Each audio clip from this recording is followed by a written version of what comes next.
It starts with a network.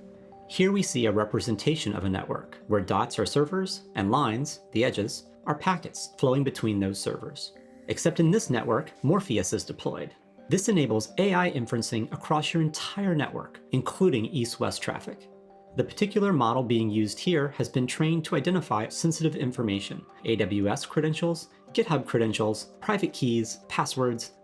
If observed in the packet, these would appear as red lines, and we don't see any of that.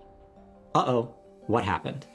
An updated configuration was deployed to a critical business app on this server. This update accidentally removed encryption, and now everything that communicates with that app sends and receives sensitive credentials in the clear. This can quickly impact additional servers. This translates to continuing exposure on the network.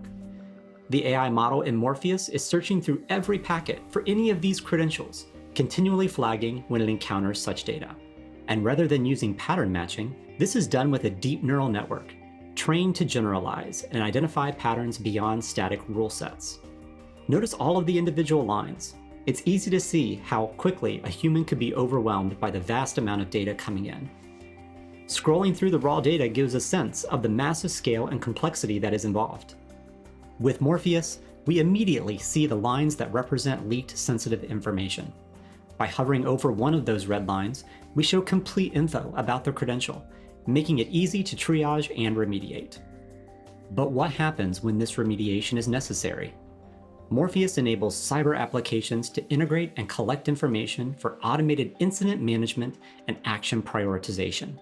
Originating servers, destination servers, actual exposed credentials, and even the raw data is available.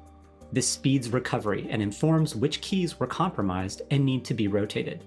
With Morpheus, the chaos becomes manageable.